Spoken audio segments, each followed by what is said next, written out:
Right.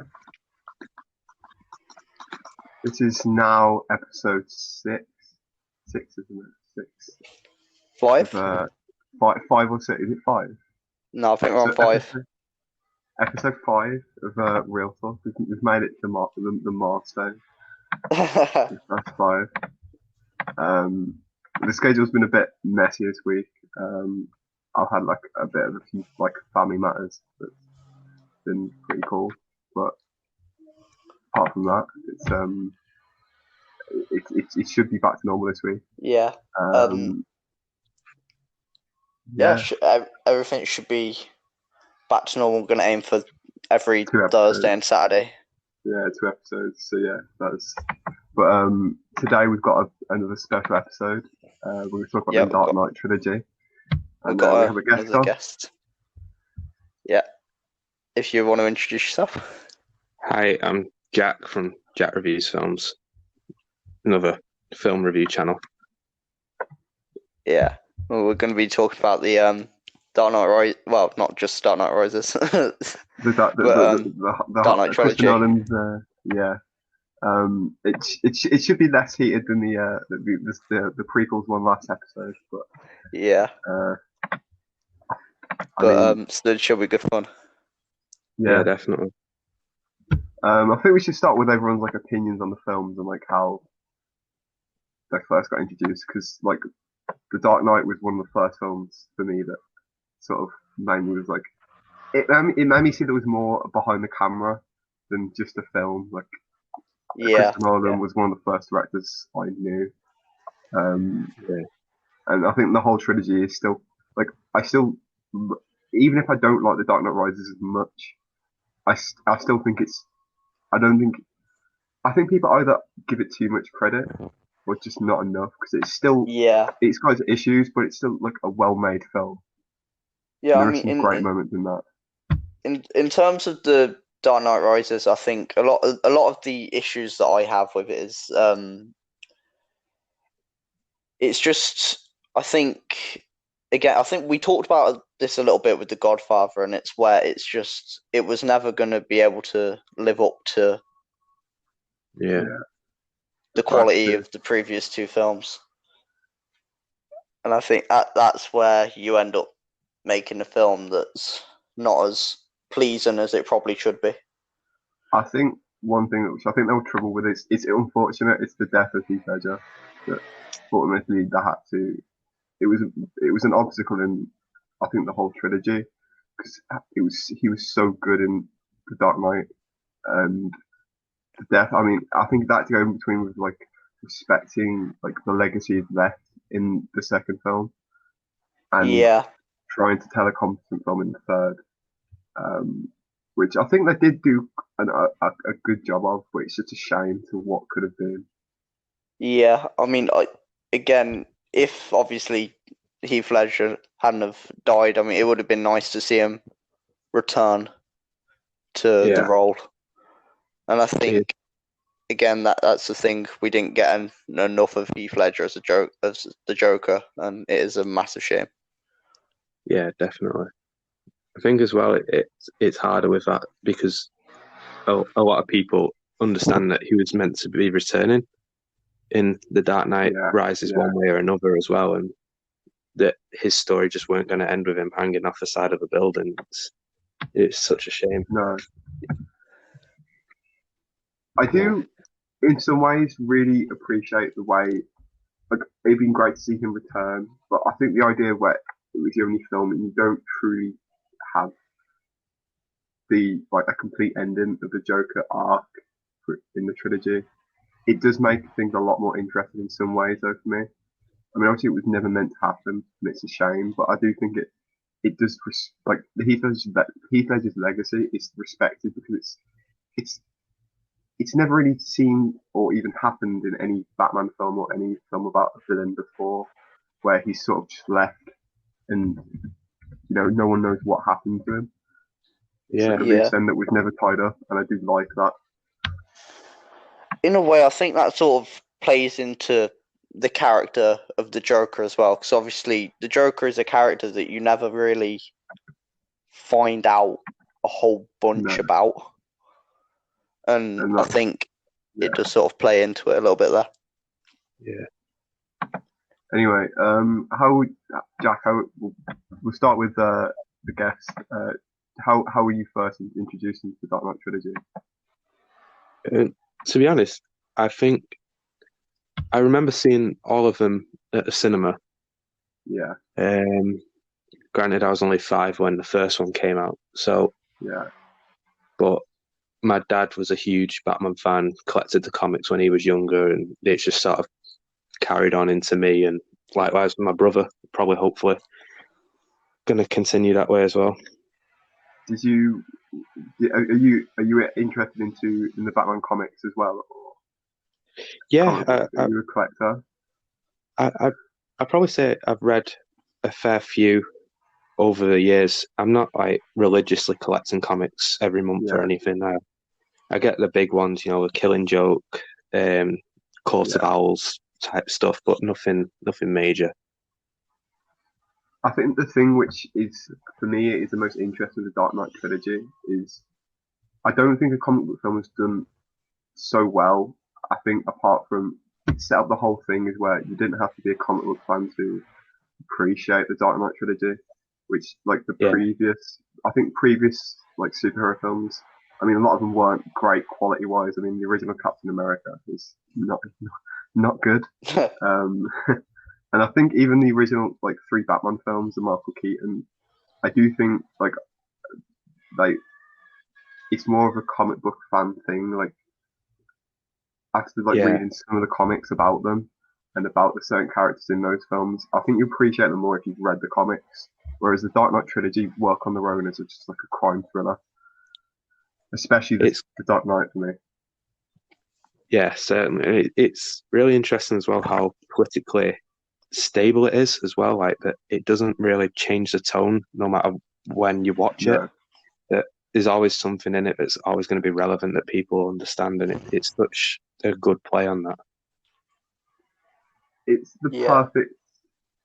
I mean, it's in the film where it's when like an unstoppable object reach like I can't remember the exact quote. It's like when an unstoppable object hits a is it like an unmovable wall? Yeah. I think that's a perfect way to describe it. It's the perfect because the Joker complements Batman so well. And I think that's where a lot of films, even just normal crime thrillers, seem to fail as a film. Yeah, they never get two that are compatible, do they? No, like that. Anyway, I think we can switch over to other Jack. How were you first introduced into the trilogy? I mean, I was only 3 when Batman Begins went into cinema, so I didn't see that there. But I saw it just before I saw The Dark Knight in cinemas.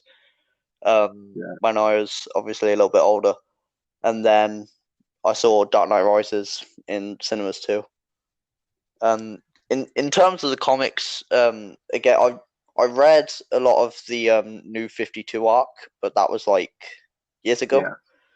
So I remember, I think I read the Batman and Batman Detective comics from there, and then again, big stuff like Killing Joke. I reread Year One again, last week. So stuff like that. I understand Mark Hamill's Joker a lot more. But I think one thing that's interesting is that we all saw The Dark Knight in cinema. We're all relatively. I mean, it's a 12 rated film. What is everyone's? Because there's an idea that some people want it to be R rated. Some people want it to be even a little bit darker. Where do you stand on that? I mean, with Batman, especially when you look at the comics and the video games in particular, they're all very gritty and they're all dark and they're very gothic. And I think Tim Burton's Batman leans more into that particular, gothic, edging on horror feel. Yeah, I think I'd agree with that. I mean, especially, I mean, I rewatched the Dark Knight Trilogy, and I watched the first Batman with Michael Keaton with Jack Yeah, Nicholson as Joker, and I think like if you look at like the production design on the sets, it is really gothic, and it feels like you're watching like a comic. That film feels like a comic book is actually coming off the page compared to yeah, the Dark Knight that's Yeah. Trilogy. I do really like that. There's a scene in Burton's Batman, like right near the beginning, when you get a look at Gotham, and it almost looks comic-y, like cartoony, and I do really like the way that that was brought in by Burton. But then I think it's important to, the sort of, don't know how to put this, but I think it's important to Nolan's trilogy that it is very realistic, because that's how he wants to play it. He wants to play into the realism of crime, and I think that is important. Yeah. I want to start with Batman Begins because one of my favorite like performances, like I'd even say of the last like 20 years, of is I really like Cillian Murphy's Scarecrow.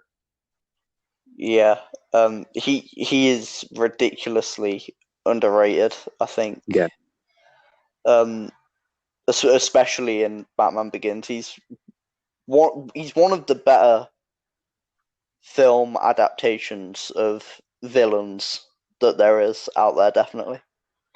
I think that's the thing with like especially as a whole trilogy, and I think this is where Batman Begins almost gets like overshadowed in some ways, is because of how good the Dark Knight is, and there's so many performances throughout the trilogy that especially don't get picked up on. And I think Cillian Murphy's Scarecrow. I mean, it's still. I remember watching it. I was like really young. Like the film came out, I was 3, and I didn't see it at the cinema, but I remember watching it like on demand when it came out afterwards or on DVD.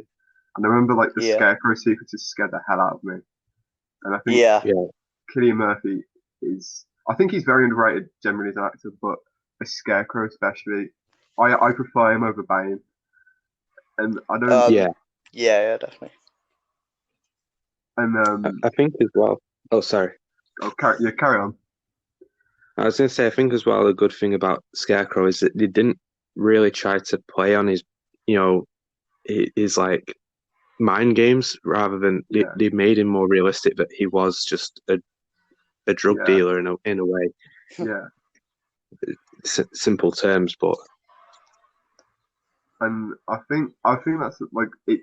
He's the first step that shows it was going to become a more serious trilogy because the way they did that. And I do think what I really like about it, I'm glad they just didn't throw the Joker in Batman Begins. Yeah, Yeah, I think.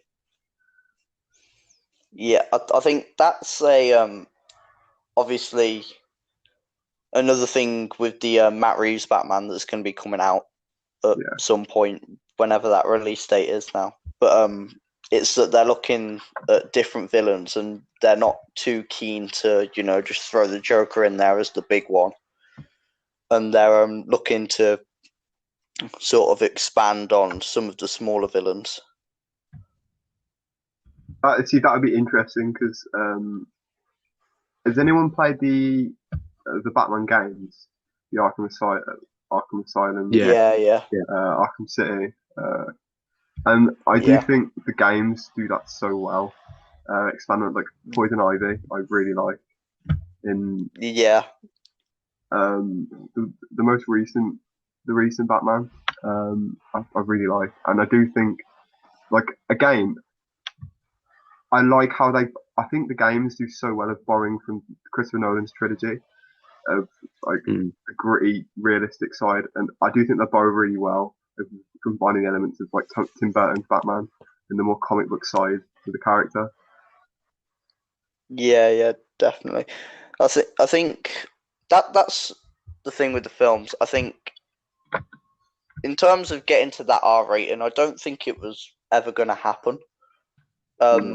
Maybe so with Batman Begins, but I think again that's pushing it a little bit. But I think again with the games as well, they can be quite bloody. They're quite raw. I mean, Batman Arkham Knight was I think it got an 18 rating. I believe, mature rating. Yeah, it did. I think with like games as a medium, you can get away with that. And I think if you look at the Dark Knight Trilogy and where it was in superhero films, I mean, you had the success of like Sam Raimi's Spider-Man trilogy, and like Yeah. it added something that. But before that, like superhero films were a bit of a joke. I mean, you had Catwoman in 2004 with Halle Berry, which is a travesty. I do like. Have you both seen the Razzie Awards speech when she accepted it? No, I haven't seen No. it. She went to the Razzie Awards and accepted her Worst Actor Razzie, and it's funny in the speech. She hated that film. But I think maybe if the Dark Knight trilogy was made maybe 10 years later, you've probably got a chance of having like a more like R rating. But I Yeah. think at the time period, I mean, even making like the trilogy a lot more serious and a lot more like crime thriller driven, it was a risk in itself. Like, let alone slapping an R rating on a Batman film. Yeah. I mean, I think it's important as well because it allows Nolan to sort of widen his horizons, widen, the members of the audience that he's going to hit, because it isn't just for people that enjoy the comics or, enjoy the games or enjoy the other films, and anybody could walk into, Batman Begins or Dark Knight Rises, and they could find enjoyment in it. They're not going to be bored or uninterested because it's a superhero film, because it doesn't really play out like that. I never read any of the comics until I saw the trilogy. All right. So like that's like an element. I think it's a good introduction to the character as well, a lot more than Tim Burton's trilogy, because of the way Batman Begins like starts, and you've got the whole period with Henry Ducard in Batman Begins, and I like, whereas Michael Keaton's, for me, my issue with the first Tim Burton Batman is it's sort of, for me, it feels a bit rushed, his whole introduction as a character. Yeah, I mean, again, I think with Batman Begins, well, the character development of Bruce Wayne is really good. At times, it does feel like a little bit of a Bruce Wayne character piece, and it does delve into the character of Bruce Wayne the way that like none of the other films ever have. Yeah. It's good to see a different take on his like origin as well, that it weren't a serious connection to say like it is with the Joker in other adaptations, that it's him that killed his parents, or it's just a random street thug, and that's what I think probably makes people resonate more with the character as well. Definitely. I mean, some of my favorite moments in the Batman Begins is with like we obviously like Ra's al Ghul's like, and like with Liam Neeson, where you can see like his rise into the character.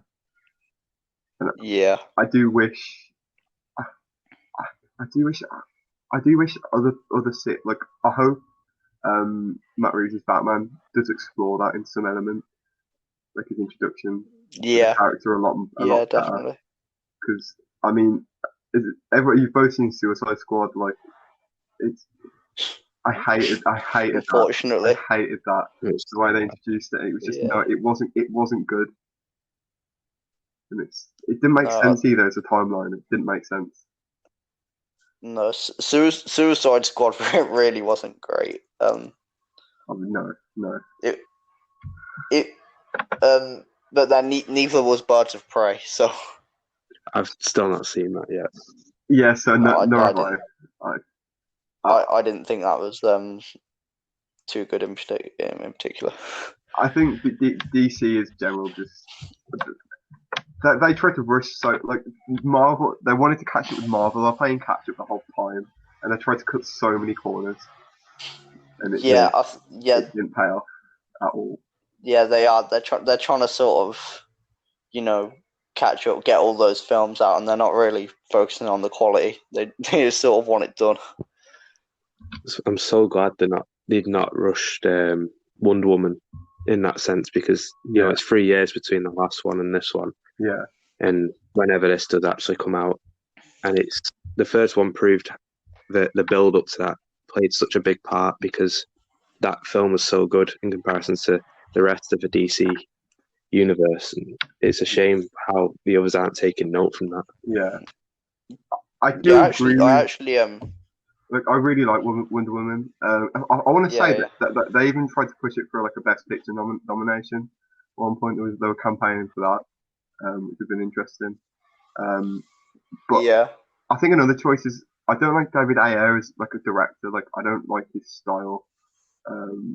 He always like I saw obviously with Suicide Squad, and then he made a Netflix film with Will Smith, Bright, and with Joel Edgerton.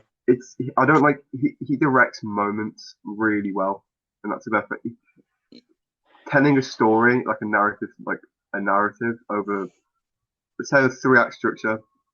He doesn't do it very well. He's not great at telling a confident story from beginning to finish. He feels like I'm watching a student film where they've got some great moments in them, and he spent all this time and just having this moment in the film, and that's it. There's no substance. It's just a moment. He actually did have a military career. Interesting fact. I actually didn't know that. Uh-huh. He used to be in the Navy. Also, those action sequences in Suicide Squad still haunt me to this day. Birds of Prey actually did quite a similar thing with the action sequences where they just completely ruined it, and every time the action looked like it was about to get good, there was just a huge cut and it'd just go to a completely different place. Yeah. And there was like in the action sequences of that film, there's so many cuts, it's ridiculous. I don't know if I'll ever even watch it, you know. I mean, I wouldn't say it. I wouldn't say it's worth what. I mean, I went to go and see it because the trailers actually didn't look awful. Yeah. And from watching the trailers, I didn't think it looked dreadful. But then 5 minutes in, I knew I'd made a horrible mistake. I see. It wasn't even that badly received, I want to say, either. Like no, it wasn't. I'm just going to type it in now. But I swear, like, it received okay reviews. We're going well off topic. It's got a relative rating. Yeah, like I'm pretty sure. I'm pretty sure they changed the name at some point as well. Wasn't it? I thought like it was they actually changed. Wasn't it called just Harley Quinn at one point, and then they changed it to Birds of Prey? I mean, and the Fantabulous Emancipation of One Harley Quinn. I'm pretty sure in some places they did actually change the name again. Yeah. But I'm never going to get around to it. We've gone so well off topic. Yeah, I know. Anyway, that's what happens on these things. Yeah, back to Batman Begins. I just realised. Okay, I have this thing where I have to, like, when I'm watching like something, I have this weird thing where even if I hate it, I've got to sit through it. So I've got to watch Birds of Prey. I've got to like complete it. Like, I hate myself. But anyway, back to Batman Begins. I want to talk about one of my favourite actors of all time, and he's so good at choosing really bad films. Gary Oldman, because he's so good as Commissioner Gordon throughout the trilogy. And he's really good. He gets overlooked so much. Yeah. Especially after reading Year One again as well. You can see, the inspiration of the character in Gordon. I also recently watched through Gotham. This must have been okay, maybe not so recently. Maybe at the start of the lockdown. It was due to boredom. And you see, I never sat through Gotham. Is it like worth it? Because I've heard it's not great, and I've heard actually it's quite good. Yeah, it's extremely inconsistent. Yeah. The guy that plays the Riddler is fantastic in Gotham. Ben McKenzie, who plays Gordon in Gotham, his performances are a bit too inconsistent. In terms of the storyline of the actual show, I mean, the entire build-up of the show, obviously, is Bruce Wayne becoming Batman. Yeah. So I think in terms of the actual reward you get from finishing the show, it's not too great, considering the guy that you see as Batman in the finale is a different guy, and the Batsuit looks awful. So I think it has its moments. I might get some around of it. I might get around to it. Quite enjoyable. Yeah. I think the hardest thing with Gotham for me was because it started not long, maybe a year or so after the Dark Knight Rises. Yeah. Yeah. I think it's going straight from the big screen, explosions everywhere, big names, and then to go straight to TV, and you're like, I don't know who these people are. I can't relate. Yeah, I think you can see as well where, especially in some of the when they do try to add in like big visuals to the show, that they didn't just have the budget that they thought they did. Yeah. And again, I think they tried to put too much into it, and I think they wanted it to be more than it ever was going to be. Yeah. I want to go back to Batman Begins, right? Because I forgot, right? When I'm rewatching it, like people make fun of Christian Bale's voice. For me, it's the most notable in Batman Begins. And I know everyone's I know some people really like it.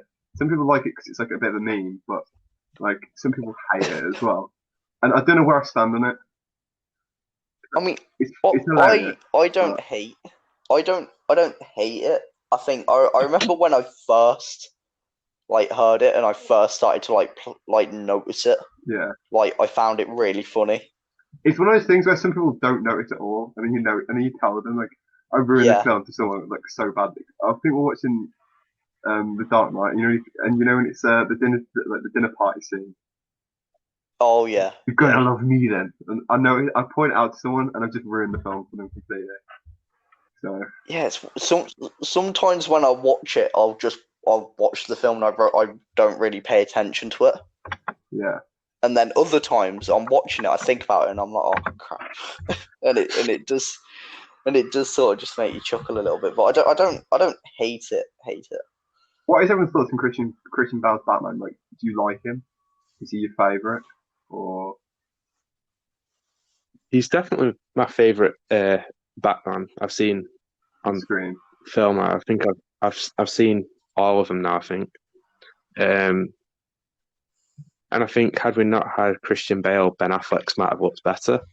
Yeah, as well. I think just because of the variation he brought, that people weren't really seeing a human side to Batman, that he felt sorry and that he was broken really throughout the trilogy. It really conflicted, and people were just used to seeing a Batman that was really snobby and a bit outrageous, and unfortunately George Clooney's as well.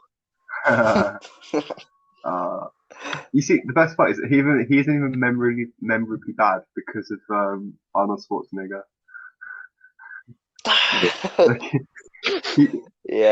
Arnie managed to just go one step more. I do like with Batman Begins, Joe Chill though. The whole idea with the story over, as you said earlier, the Joker. I do prefer that. Yeah. I mean, I really enjoy Christian Bale as Batman and Bruce Wayne. I think he probably is my favorite, and one of the reasons he's my favorite is because he's good at both of them. Yeah.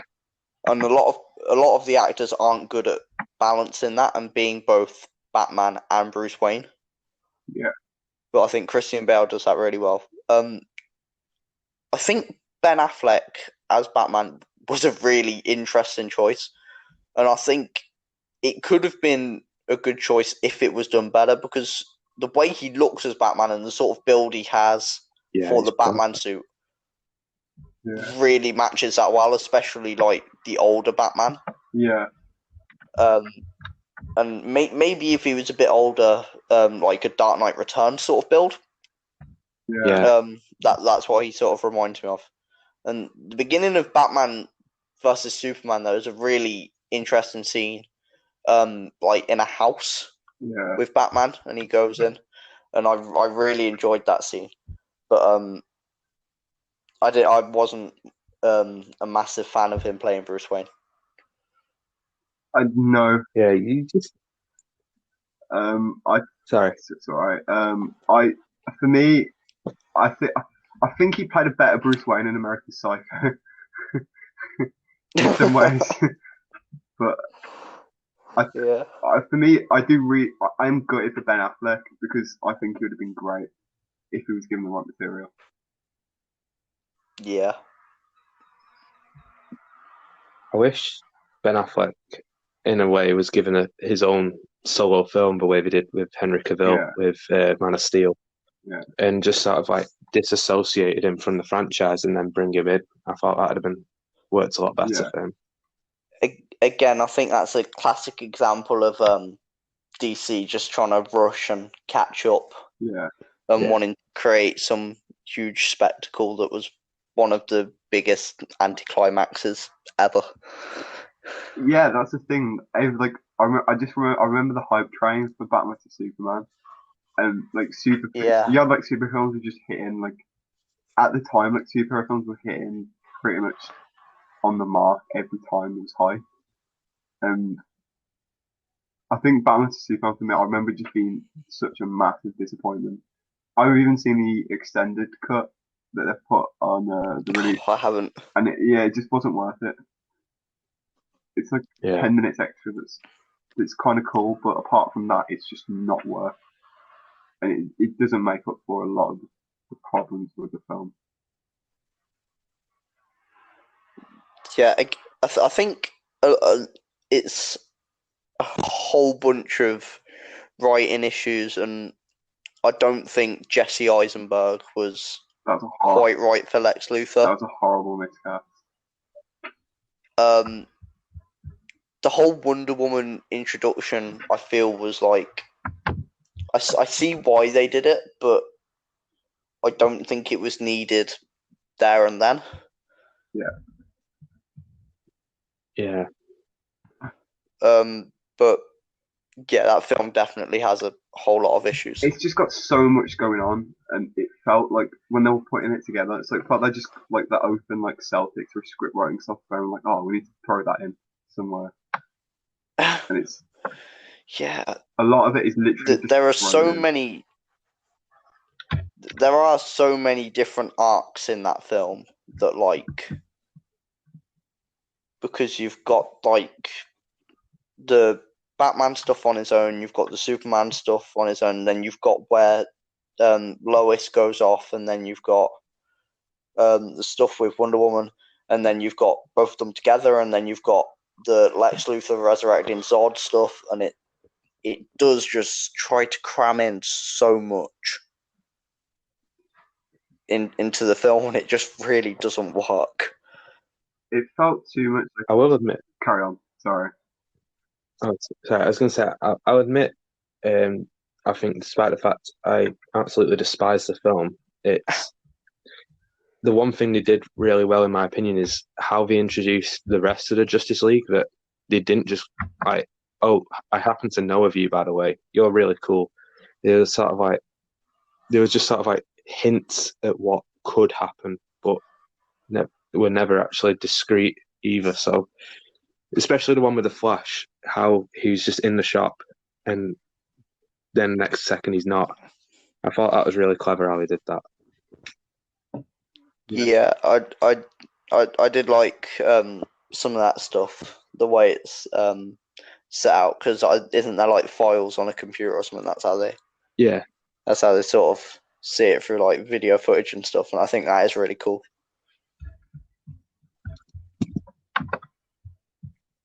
Just looking here, for me, like I'm reading like a lot of like the stuff like in production and like the tweets leading up to it, and it feels like a product that was produced. It was produced as a business. Like it felt more like a product than a Yeah, film. A lot of it's there, a lot of toys. I mean, I understand that yeah, it's a business now. I mean, I'm not saying that obviously Marvel do a lot of things. It's a business, but for me it gets to a point where you've still got to make a competent film over making it purely solely for like a business product and to sell toys. And I think that's where like DC have gone. It went wrong massively. Mm. yeah. I mean, we spoke about this last week with Star Wars when we moved on to the prequels a little bit, and how stuff is done to make money, sell toys, promote it like it's a business, and that is the way that these things are sort of going, especially for the big franchises. Yeah, I think as well, the idea with Batman and Superman, like you say, as a business, is they knew that Civil War was coming out not long after. yeah, I think Yeah, had they waited to see the world's reaction to Civil War before announcing Wonder Woman was going to be in the film, maybe people's receptions would have been different as well. Because everyone was obsessed with the fact that we were getting Spider-Man, we were getting Black Panther for the first time in the MCU, and two huge names in the comic book world, and then for the first time we're getting a movie version of Wonder Woman, and they just dropped it straight away. So there's already too much hype, and I think people were bored of the fact before it even came about. yeah. I think with Marvel, they definitely announced it a lot better, because I don't remember seeing Spider-Man until the last Civil War trailer. Yeah. And it was literally 10 seconds, And they announced it much better. They kept it under wraps for as long as they could. They announced literally just enough to get people excited, but not so much that people were gonna get bored of it when they found out. And they've managed to get a lot out of it. There's been 2 Spider-Man films. He's appeared in both the Avengers movies. He's probably one of the more popular characters in the MCU, and he hasn't been there half as long as most of them. So yeah. I think, especially going back to Christopher Nolan's trilogy, I think that's the difference between then and now. That you can never make those sort of 3 films again for me, especially linked to such like a massive franchise like Batman. I mean, they were made to care. I mean, Christopher Nolan wouldn't. I think that's why. I mean, he's openly said that he'd never return to like anything DC. I mean, I think he was an executive producer for Batman to Superman, but that was it for him.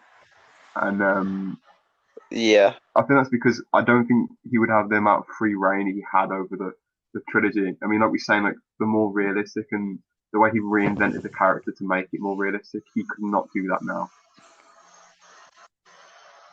Yeah, I think that's another thing with Christopher Nolan's trilogy, is that he's not doing it because he wants to set up for a big expanded universe, or he wants to, rake in. Not that he didn't want to rake in a load of money, but he did it because he was providing insight to these characters. He wanted to build an enticing new twist on an already popular superhero. He didn't want to have this huge cinematic universe based around this character that he's spent time building up and developing over 3 films. I think one thing it does well. I mean, going back to I always mention like writing screenplays. It's so important to create a world without telling too much about things. And I think that's what the trilogy does so well. You want to know more about so many different characters in the trilogy.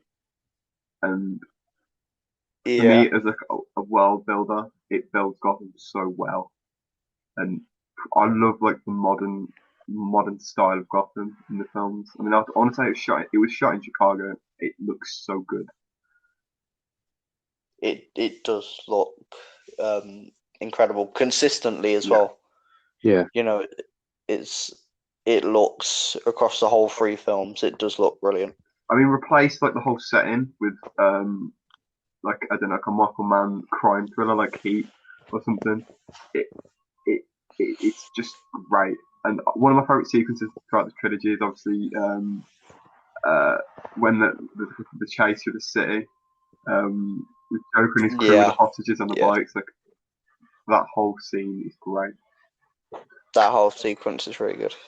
I also destroyed an IMAX camera during that whole sequence. It cost like $5 million at the time. So, wow. Yeah, it's Christopher Nolan. He can do what he wants at this point. Like.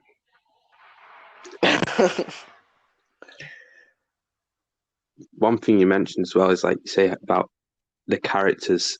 There's so many different ones you want to explore, and I think the one that really springs to mind is like the Falcone crime organization. Yeah. And you see, it's sort of like they're really teasing you, and it's just sort of like handing someone a bag of sweets and just saying, in fact, no, you can't have all of it. I'll give you one. Yeah. And that's what it's like every 40 minutes of the film. We see Falcone and Maroni and stuff, and they set up so much in that they could make their own film just off that. And it'd be so interesting to learn more about characters like him and how, you know, in The Dark Knight, Wirtz and Ramirez get tied in with the Joker. Yeah. You know, she just says that they got to her for medical bills, but is that really the case? She's just scared. I mean, there's so many like different things that you could explore with the whole trilogy. That I mean, in ways, like a part of me wants to know more, especially about a lot of different things. I mean, even like a Harvey Dent, as like Two-Face.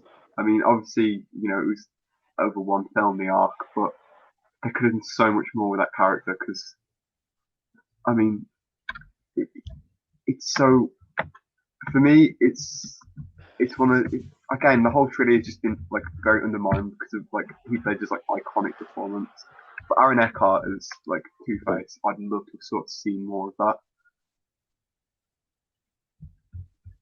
Yeah, again, I think that's one of the big things with Batman. You know, there are so many possibilities for, you know, your antagonist.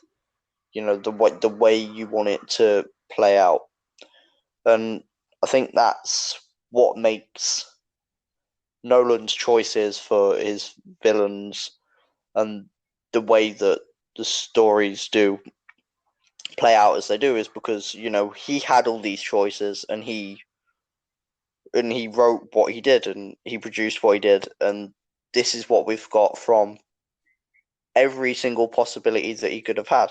And I think that's how you know that he's made the right choice, because he has done it, you know, to his specific taste and how it's going to work for him. What do you think of Ledger? How he adapts throughout the film as well? Because you see, he's reckless, but he's really like controlled at the same time. And I think probably the best part of the film that shows that is, you know, with the boats at the end. Oh yeah, and the hard choice. What do you think of that? I do really like that element of him because it shows he's not just he's there to cause absolute destruction, but I love the way he's I love his intelligence as well. Like I think you always see this in like the hospital scene, like the whole Two-Face art where he turns Harvey Dent. I think that really adds to his character so well, and like his control, because he in a way he kind of didn't do that much. Like he never fully did anything to turn him. He just the way he approached it. I think he turns that whole arc with him is so good.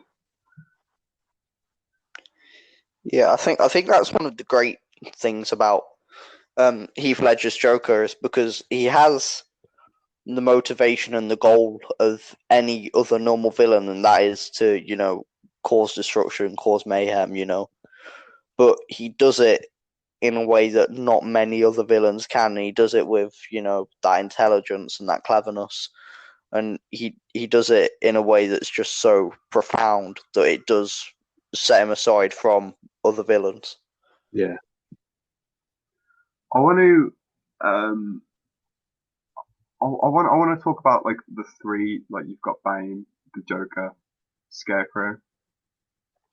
I'm not a huge fan of Bane compared to the other two. For me, I don't think. For me, you had so much depth with the Joker, and the arc of Scarecrow and their intentions, the way they've done on film, isn't as good because I think the Bane feels very plain to me compared to the other two. Yeah, I'd agree there. Yeah. I think if I was going to rank the villains, I'd say Joker, Scarecrow, then Bane. And I agree. I do think Bane he's a little bit too underdeveloped, I think, in The Dark Knight Rises. And I think that is a bit of an issue for me because with Joker and the Scarecrow, they just feel like much more fleshed out villains, but Bane doesn't really have that impact on me. He feels like a character that's there to just cause destruction for me compared to the other two.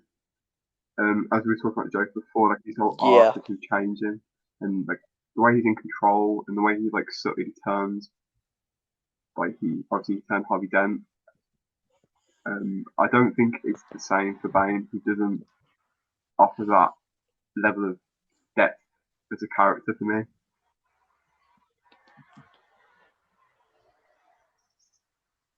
I think with Bane as well is that his character, I think, is so intelligent as well. I don't think it's actually clear throughout the entirety what he wants. Yeah. Like at first he's on the plane and he just wants to make a scene, and then next time you see him he's in a sewer. And it's just sort of like no correlation between the two different characters that he is throughout, and then really by the end of it, all we find is he's just actually someone who's been seriously hurt and just wants a bit of like clarity. None of them really fit in with Bane himself. I think it's just three different characters, but all the same person. What are like one scene which I remember like vividly, like ever, like it's in the Dark Knight Rises. It's the football scene in the football stadium. That scene just always sticks with me. Yeah. It's probably some of my favorite films in the trilogy because it's just so fun. Like it's so vivid in my head. What are everyone's like favorite scenes throughout the trilogy?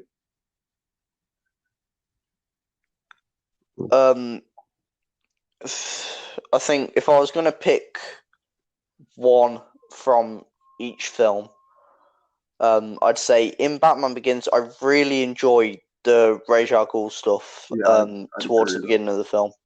Yeah, I really do enjoy that. It's probably one of my favorite parts from Batman Begins. I also like the scene where it's like the shipping yard in Batman Begins. I enjoy that. In Dark Knight Rises, I think the chase scene on the bike is still there for me. I think that's really impressive. And for Dark Knight Rises, I'd definitely say the football field. That's really impressive. I think I probably agree with you with the Ra's al Ghul scenes in Batman Begins, but I think as well with the football field in Dark Knight Rises, it's just so like clear, and everything about it is sort of like it's beautiful, really. But I think in the Dark Knight, I'd probably say the interrogation scene, because that just screamed killing joke to me. And the interrogation scene's really well done. That scene made me actually love film. Yeah. So that's always going to be like something that sticks out. That scene, like I was going to bring up that scene because that scene as well. It was one of the first things because I do like quite a bit of screenwriting, and that whole scene alone it's so good and so well written. But what I do, I write out when I'm in like just random times. I'll write out scripts, like certain scenes from like certain films, like just because I want to feel like what it's like to write something like that scene. That's like one of the scenes I've written out. Yeah, it's so well written. I mean, the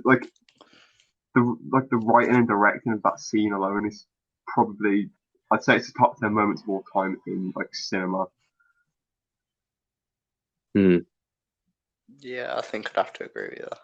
Yeah, I think as well maybe arguably the best part about that scene is after Batman's gone to get Rachel or Harvey, and he's there with the other guy, the cop, and he's just talking to him as if he's just his friend, and there's no distinction between who's who. I think that's great. So clever.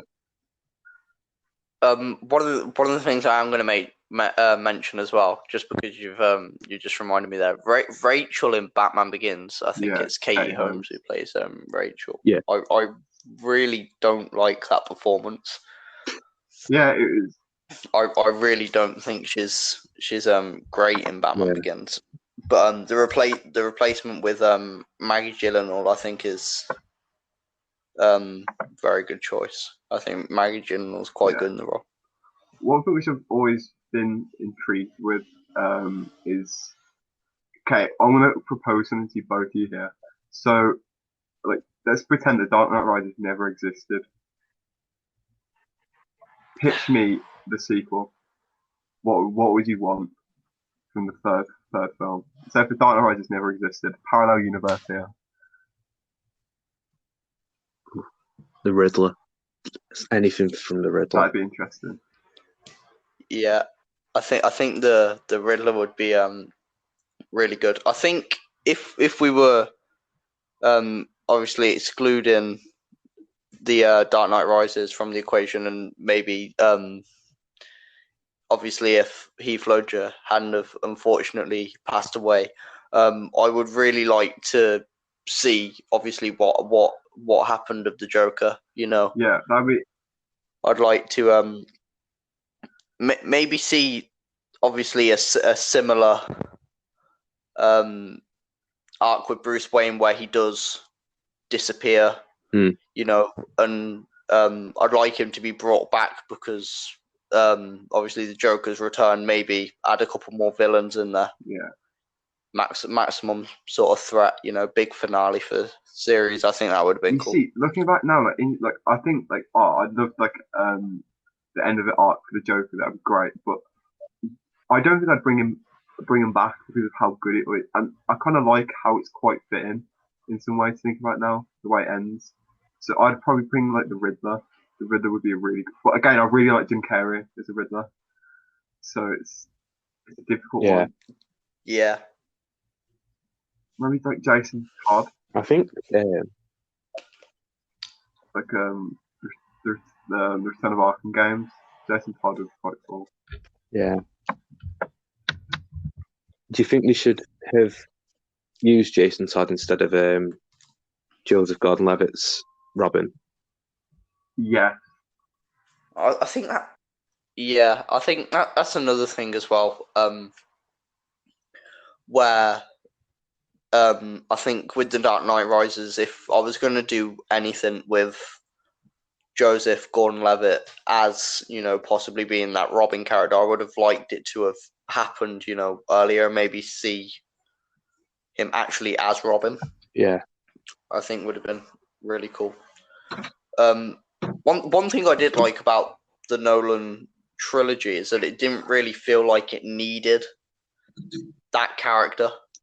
Yeah, he was just sort of there. Like he'd have been good as just a randomer, really. He just sort of goes in to kick Batman up the backside, doesn't he?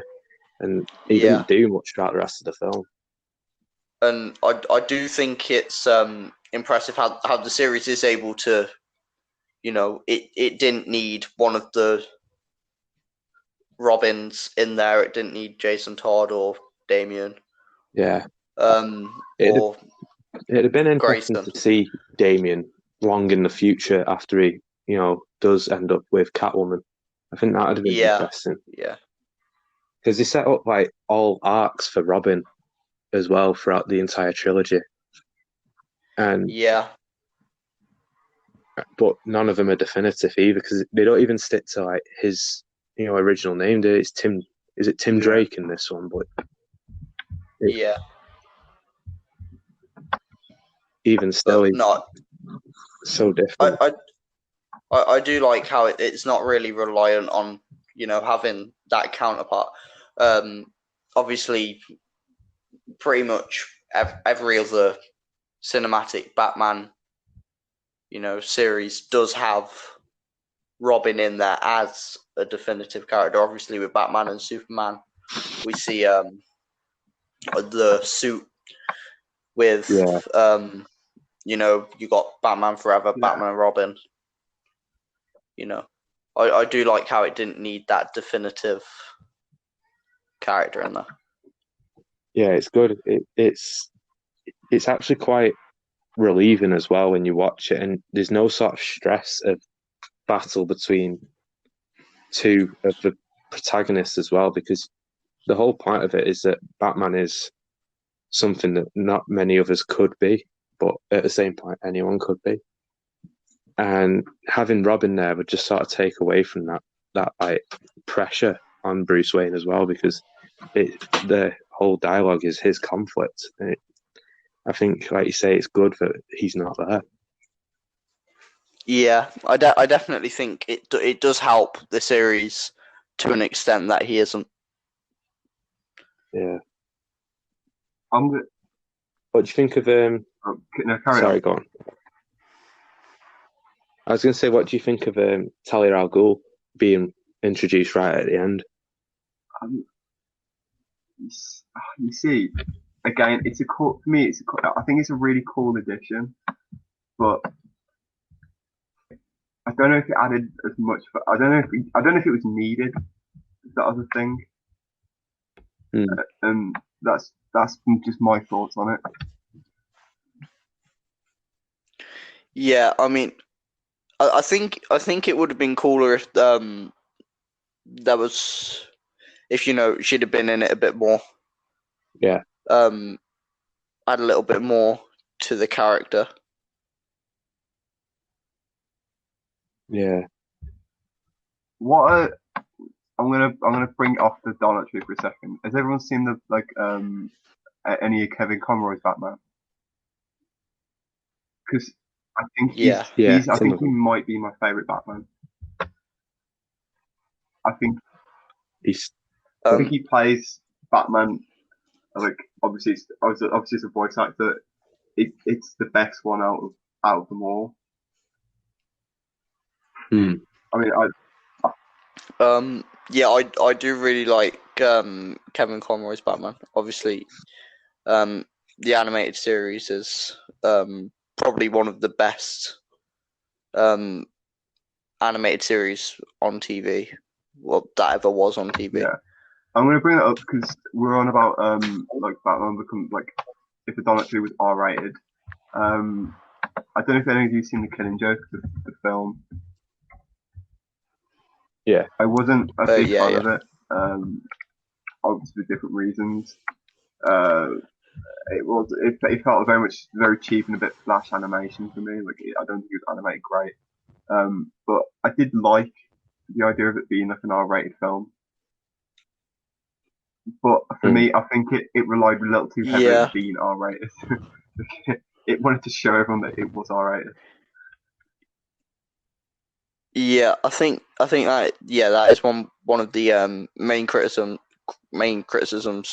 I did have of that, is that it didn't really do the comic book justice, and it sort of tried to be. It almost tried to be more than the comic book was. It didn't try to sort of appreciate the comic. It sort of tried to. I feel like it tried to one up the comic, which I didn't like too much. Yeah. I think as well with the Killing Joke is it's such a powerful story as well, and the ambiguity surrounding all of the characters in it, really. But I think that would have been better as a live action, maybe, so you could really see the emotions and stuff. Right? I think that's one thing they did really well with Joker. Phoenix's adaptation. It's that there's so much is it real? Is it not? Is he dreaming? The whole play on the idea of it was really good, and I think that's perhaps the closest we will probably ever get to the accuracy of the Killing Joke. Yeah. I do really enjoy the comic book, and I think with a live action film, there definitely would have been they probably would have had more resources, to sort of flesh it out to the extent that it needed to be fleshed out. Yeah.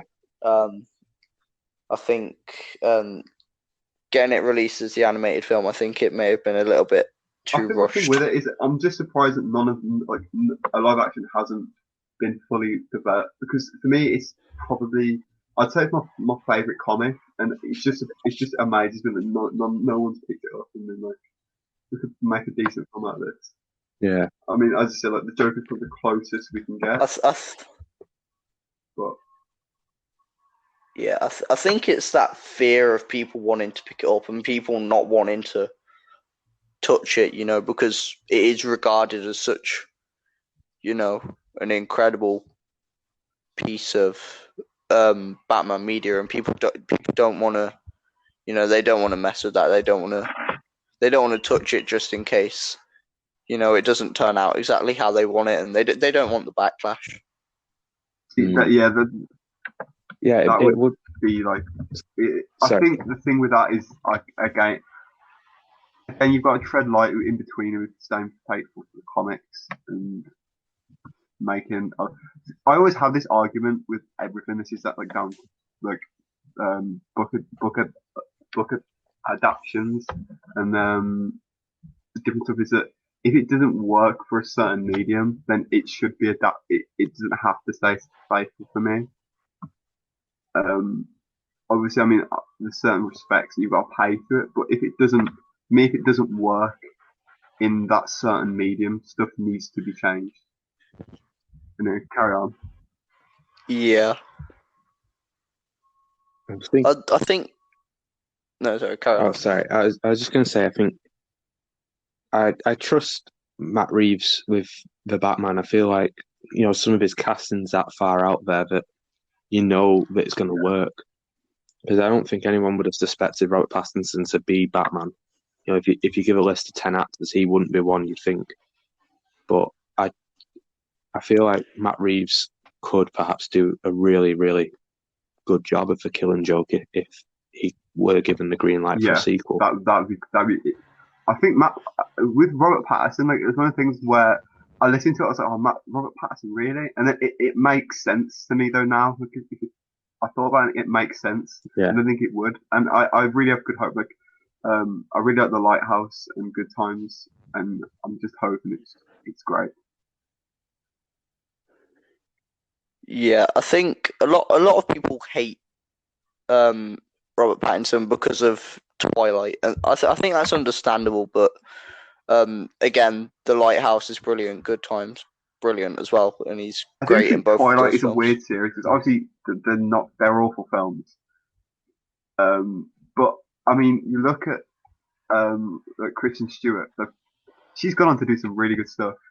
And Robert Pattinson as well, like, it had talent in there. Yeah.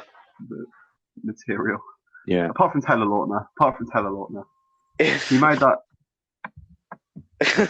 But, I think with Robert Pattinson, I really hope it doesn't fail.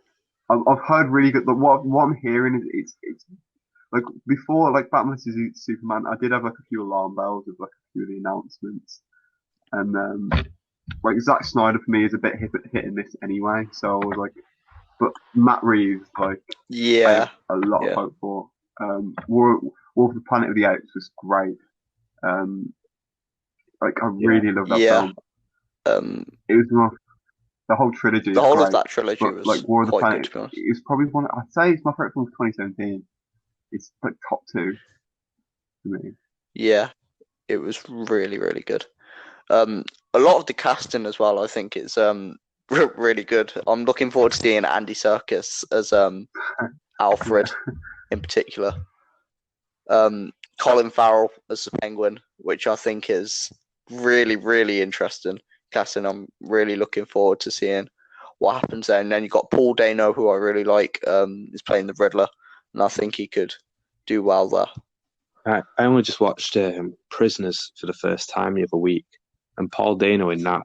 I didn't understand it at first watching him, and then when I watched that, I thought, how could anyone else be the Riddler? Yeah, this guy is built for it. This is great, and I think I would always be intrigued because before Matt Reeves got a Denis Villeneuve Batman. I mean, that is really interesting. I think that would be really interesting. I really liked Blade Runner 2049 as well, and I think he could. I think that sort of feel to a Batman film would be cool. Yeah, like a grunge type film. It's not action based or anything. I think what Blade Runner as a franchise does really well, more so in 2049 than the original one, is it's sort of in between like a Nolan and a Tarantino film where there's so much dialogue, but there's enough action to like feed you with it and make you full as well. It's really good. I think that was like so harshly rated when it came out. Yeah. Anyway, I mean, I'm finally gonna watch. Sorry, just quickly, I'm finally gonna watch Once Upon a Time in Hollywood tonight. It's brilliant. Well, so I'm really looking forward to that. What we've all been watching the last like few weeks, or what we've watched recently, and I've watched Once Upon a Time in Hollywood yesterday again for like the fourth time, and I think it's great. For me, I think it's Tarantino is I'd say it's his most mature film since Jackie Brown, and obviously you've got the last half now, which is crazy. But I mean, everything about that film. I mean, Brad Pitt and Leo together are great. Their whole chemistry is like the stuntman and like actor, like it's great. I think I really like the period it's set because I know quite a lot about the period, and I love like the whole story of Sharon Tate being, the rising star. You got Roman Polanski's on his up, and he's come off the back of Rosemary's Baby. You've got Sharon Tate on the rise as like this new young actress, and you've got this TV star who just couldn't make that switch into film. And I do think they're both intertwined perfectly together. And I mean, like some of my favourite scenes in that film, I always bring back to the whole Manson family scene. For me, that could go into any like psychological thriller. The way that is shot, I think it's really creepy, and it's so well done. I mean, when you've got Brad Pitt like looking around and they're all staring at him, I think that's great. Yeah, it's quite borderline. Yeah, horror film, that part. It's a really, really good scene, and as well where I think even towards the end of it as well, after he's in Italy and you just sort of see him and you think, what on earth happened? He looks rough. I think like another thing which is probably one of my favourite moments of the film like last year is when they come on the way back from Italy and you've got Out of Time with the Rolling Stones, a string version going, and all the lights are going on in LA, all the lights are being turned on, and you got the restaurants opening up and turning on the signs. Like, that's such a powerful moment with the whole context of everything. And Jack, you're gonna have a great time tonight. I'm actually I really want to watch it again for the first time. Yeah, I'm gonna put that on after this. In terms of what I have been watching this week though, I've been to visit my dad, and it's fair to say that him and his family don't really have the most amazing taste in film. You know what's in Birdemic? So this week this week I've watched Jumanji: The Next Level. That was awful. Yeah. and which really isn't great. And I watched the reboot of Charlie's Angels, which is awful. I've never even seen the old ones, but I sat there and I watched that for the crack, and it was absolutely terrible. In terms of good films that I've watched this week, though, I rewatched The Martian because I discovered that it was on Netflix again, so I decided to rewatch that, and I really, really, really, really love The Martian. I can't stress it enough. It's probably one of my favorite films, and I think it's incredibly underrated. I think Matt Damon's incredible. Ridley Scott's direction is fantastic, and I think visually it looks brilliant as well. I also, after I watched the Dark Knight Trilogy, I rewatched The Prestige as well, which I think is also incredibly underrated. I think that's still not seen that. Yeah, it's I reckon it's one of Nolan's best films. I think that's really underrated. I want to say it is, but then I look at Nolan films and it's hard to choose where I'd rank them. Memento is probably my favourite if I had to pick one. But that's just down to it's ridiculously well written. Yeah. But speaking of Nolan, I rewatched Inception this week, and I love Inception's fantastic but too. I think I'd rather watch The Prestige over it. See, I don't know, because I watched Inception not too long ago, a couple of weeks ago or so, and I get that. One thing that stands out for me in terms of Inception is it's paced so well. And even though it's quite a lengthy film, it's nearly 3 hours long, it doesn't feel it. Yeah. Whereas with The Prestige, I think on the pacing side, it does feel a little bit slower than Inception. But I also think The Prestige is possibly a little bit better written. So I don't know. It's really hard for me. If I was going to try and rank Nolan's films, I don't think I'd be able to do it. I rewatched The Irishman this week. God. Now I forgot I didn't get it. Would I sit through it again? Yes. I probably would. I've seen it 3 times. Weirdly, because the first time I watched it, it was very slow paced for me. It has some great scenes in it that I really like, and I do think Robert De Niro is at his most it's probably one of my favorite Robert De Niro performances, apart from the whole grocery. For me, the de-aging technology doesn't entirely work. I think it does slowly. It just doesn't look great, especially early on in the film.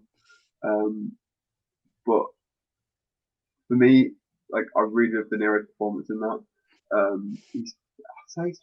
want to say it's probably in my top 5 of De Niro's performances I've seen, especially when it gets towards the last hour and a half of the film. I think De Niro is at his best, especially in recent years. Yeah, everything in the care home is brilliant in that film. Yeah, De Niro does perform really well in that. Speaking of Scorsese as well, I not long watched The Departed, and I still think of that as one of Scorsese's best films. I think it was the first Scorsese film I ever watched, so maybe it's that's sort of there, maybe a bit of nostalgia for me, but I do really, really like The Departed. I think you can make a whole montage of Mark Wahlberg's disses in that film to different people. But yeah. What have you been watching this week, Jack? Or the guest Jack?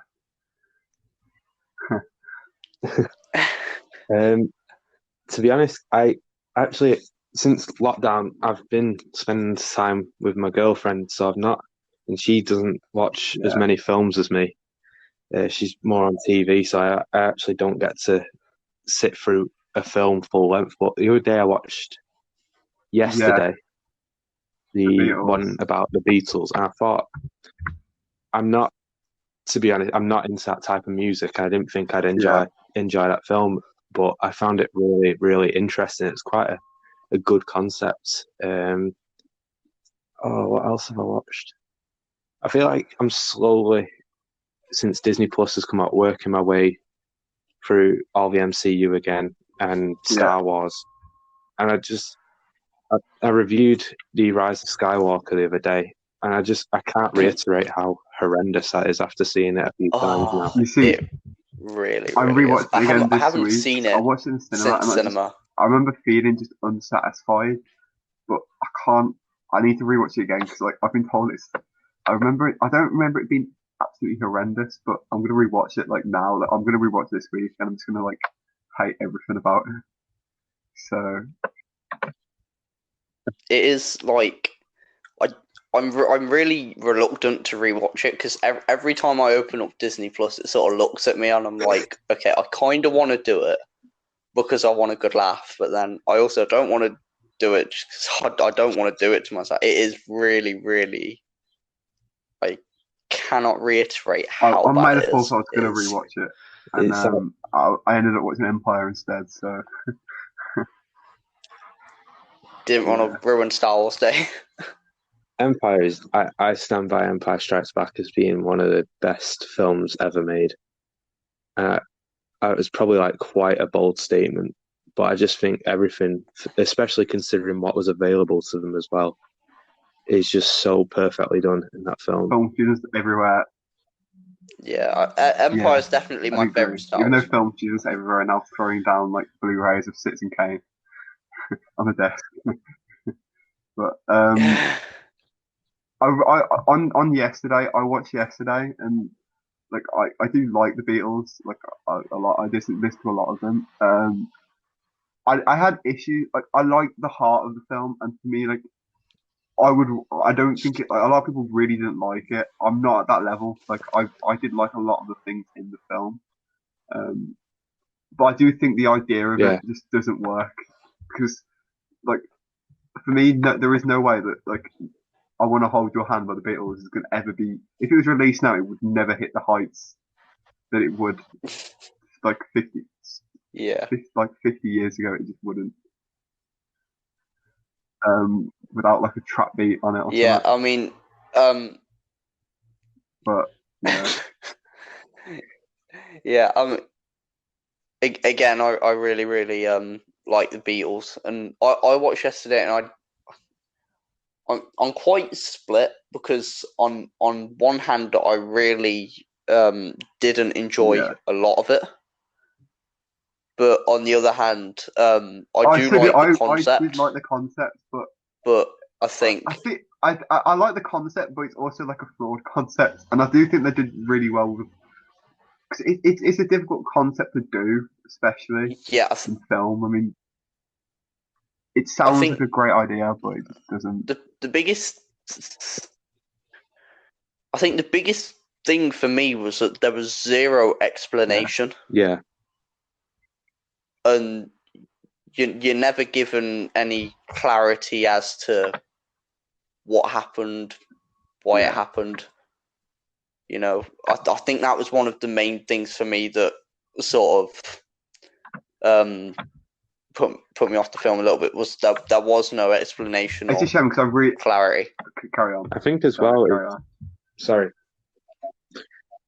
I was going to say, it's like you're saying about a lack of clarity. Is even before everything that happens in it, with all the power out, the Beatles aren't even mentioned in the film. There's no songs by them or anything, and it's just like snap of the fingers. Oh, by the way, no one's heard of Beatles. Like, I was really confused at that point. It's weird because there was more than one thing that didn't exist, like Oasis. For me, that makes sense because they won. You know, the Oasis sort of did like nick a lot of the Beatles stuff, but it's like I think I hope they don't do it, but I just imagine like I don't think Danny Boyle would do it, but I can just see a sequel coming out where someone like writes all the Oasis songs, and I hope that doesn't happen, but I can just see it. Yeah. I think it definitely be fun, but yeah, I don't really It's one I of those don't think things where, like, anybody's you know, when John asking for Lennon it. just appears in the film, and you're like, "Oh my god, it's John Lennon!" Like, it's just that. It's like that. Yeah, It's a great. yeah. I had fun with it. I want to say, but I don't know if I would ever sit for it again. And it had its issues. I don't think I'd. I mean, I've only seen it once. I think I'll probably end up watching it again at some point because I made the mistake. I accidentally bought it on Amazon instead of renting it. Oh yeah. So it's there. So I'll probably watch it again at some point. But it's not like I'm not gonna go out of my way to rewatch it. It seems to me like one of them chilled Yeah. Sunday afternoon films that you have, just like you don't really care Yeah. what's happening. It's just fun to watch. It's Yeah. not too crazy Yeah. or anything. You don't have to think about it a lot. It's very in terms of like analysing, so it's very. You see, the it's very Sunday afternoon chill chill film I renamed do, the Roger Moore Bond film. That is a chill Sunday afternoon film. But speaking of TV this week, I finished Stranger Things season 3 again for like, I think that's the first time I've rewatched like all 3 of them, and I really like all. For me, this first series is the best, but the characters are so great in it that I love all 3.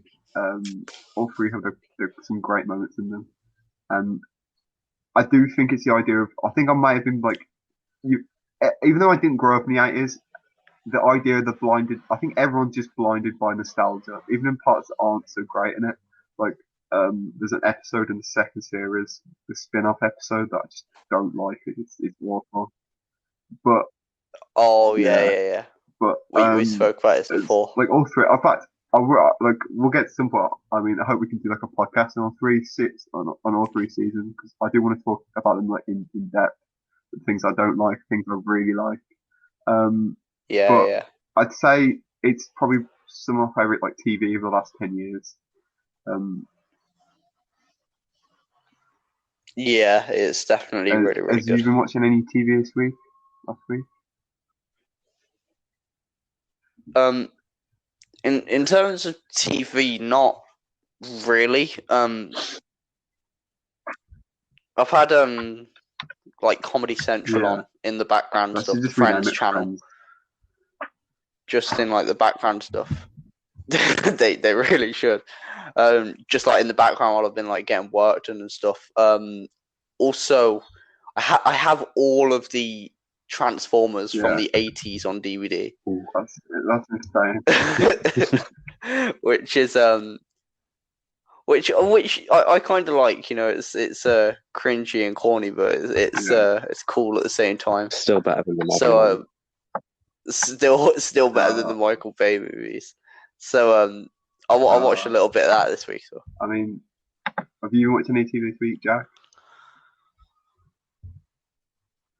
To be honest, no. I've just been like Jack. I've just been getting on with work and stuff, so it's just headphones on, Apple Music, and you start away doing whatever.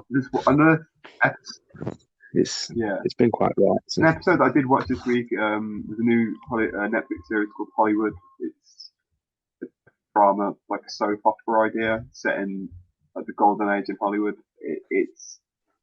It wasn't. I wouldn't recommend this.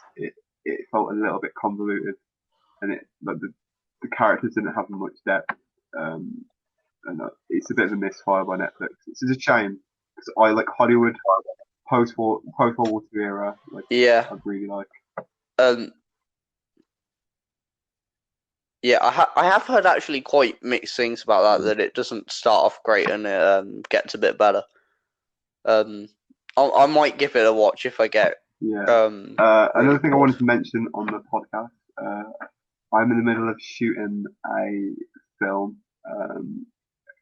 It's called Salad Days, and it should be over the next few weeks. I'll be getting a few guests on who are starring in the film, so that should be interesting. Have you got anything else to add? It's been a stressful time.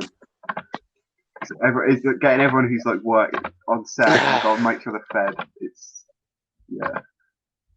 hard work. Yeah. But has anyone got anything else to add about anything they've seen?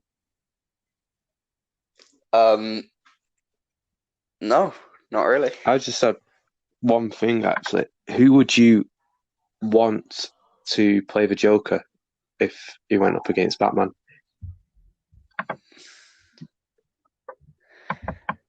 See, for me, I'm a bit split on this because on one hand, I would really like to see more. I think Joaquin Phoenix deserves a shout, but if I had to choose anyone, William Dafoe would be great. I think.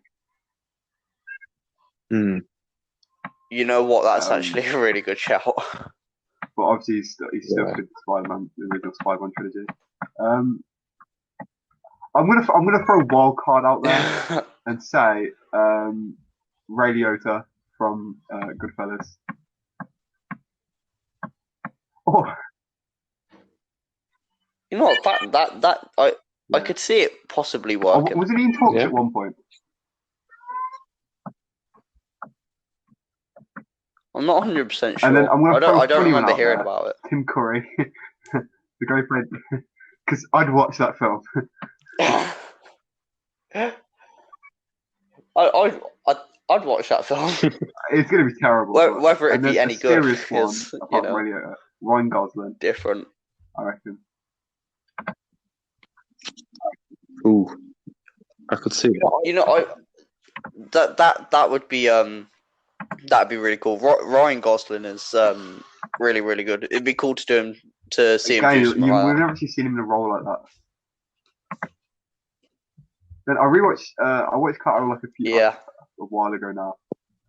And Tom Cruise, you know, I love him in Collateral. I'd watch Tom Cruise's Joker.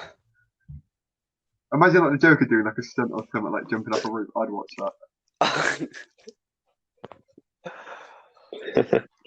That'd be cool. I rewatched Tropic Thunder not too long ago as well. And you completely forget that Tom Cruise is in that film. I forgot he was in that film before I rewatched it. I love Tropic Thunder. It's so funny. Tropic Thunder is really, really good. I think maybe a bit of a wild card, and I say a bit, it's a big wild card, is I'd actually like to see more of Harry Styles in acting roles, especially after Dunkirk. I thought he was absolutely incredible. Chris Nolan didn't know who he was, did he?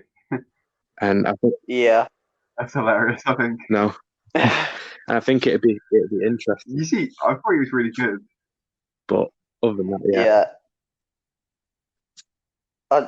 in terms of being the Joker, I don't know if I could quite see it. I'd definitely watch it. It's just and it would make its money back in the first day. Purely down to one thing. Yeah. But, I mean, I don't know if I could see him. You see, William Dafoe, like, when I mentioned that, I can really see. I'd love to see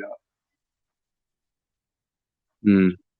He screams the Arkham game Joker to me as well. Yeah. I think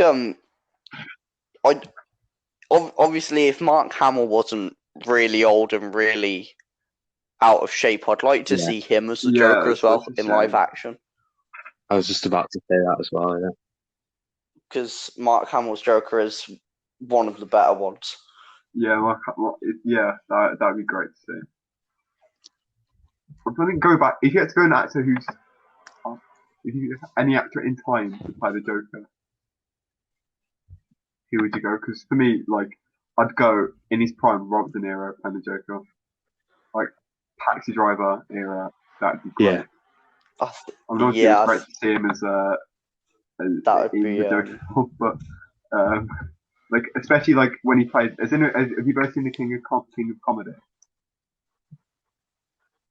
Oh well, basically, I've actually never seen basically King of Comedy with the Joker in it, and it's just been great to see him like Robert De Niro as the Joker. I think that'd probably be that'd be excellent. Yeah. I mean, in terms of picking the Joker, I think you have to be very, very careful because, again, you don't want to damage the legacy to that character, and I think that's why you will rarely ever see him because he's so iconic. People just don't want to touch got an Academy Award. I want to say, if that's because you got Jack Nicholson, Jared Leto got one? Yeah. No, Jared. I think he hasn't. He didn't get one. He didn't get it. Yeah. No, he didn't get the Joker. He didn't get it for Joker. Yeah, like he might. Yeah, I think he does have one actually. What did Jared win it for now? It was Dallas Buyers Club on it. That was it. Like I knew that every right. person got like an Academy Award. But see, again, I reckon Jared Leto's Joker was really disappointing to me. Like, obviously, really, because it wasn't even just disappointing; it was bad, and he should not have been in that film. Yeah. Yeah, it was. I blame partially him for that, and partially I blame whoever had the idea to make him a modern gangster type person. I think they really should have kept to the traditional, especially with such a long gap without seeing a Joker at all. And then just to go straight in at the other deep end and make him really scruffy. And I think it was really, really poor choice by everyone involved. Yeah, the thing is with Jared Leto's Joker, he was really poorly written, and they made him a glorified mobster, and that's all he was. Yeah. He never portrayed any of those, classic Joker qualities apart from, the whole idea of the Joker laugh, but they never really played into him as a Joker. He even in the film, he was, rarely ever in it. Yeah, that's one thing I don't understand. He's like the most famous character out of all of them in there. And he was so underused. Yeah, he was completely wasted. And I think Jared Leto, he could have done a good job. Yeah. It's like, it wasn't a completely, like, crazy casting where it was like, why have they casted him? It was one of those castings where it's like, I think there's definitely potential there and you could see it happening, but it just didn't work. Do you know what as well? I think with Jared Leto is we saw him be the Joker, and then a year and a bit later we saw him be the Joker in Blade Runner. Yeah. And I thought he was a far better version of the Joker in that than he was in Suicide Squad. Yeah. I mean, I think Jared Leto was quite good in Blade Runner. I think, it is a shame that, he was completely wasted with Suicide Squad.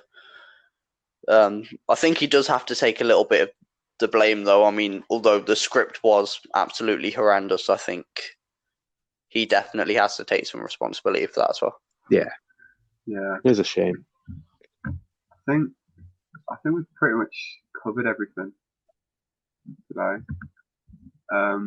It's been it's I think, I mean, with the Joker, last point is when you get that character, because it's so crazy and so like psychotic. I think we saw this Jared Leto, when you get that slightly wrong, like for me, like Jared Leto's laugh as a Joker, even if you get that part just slightly wrong, it's bad. There's no coming back from that. And I think that's where you've got to draw that line so well between like psychotic and just straight up over the top. I mean, a Nick Cage Joker would be the best thing ever, though. Yeah. I'd watch that. It'd be hilarious. Nick Cage as Joker. He could just play every superhero. Superman. But yeah, on Nick Cage playing the Joker, I think it's a good time to end the episode. Thanks for coming on, Jack. We'll get you. Yeah, we'll have you Thank you again. both for having me. It's been Yeah. great. Maybe even. Yeah, thank you for that. And Yeah, yeah, definitely. we'll see you back to normal next week for the episodes Thursday and Saturday. Thursday and Saturday, yeah. Yeah, Thursday and And Saturday yeah, next week. thanks for listening.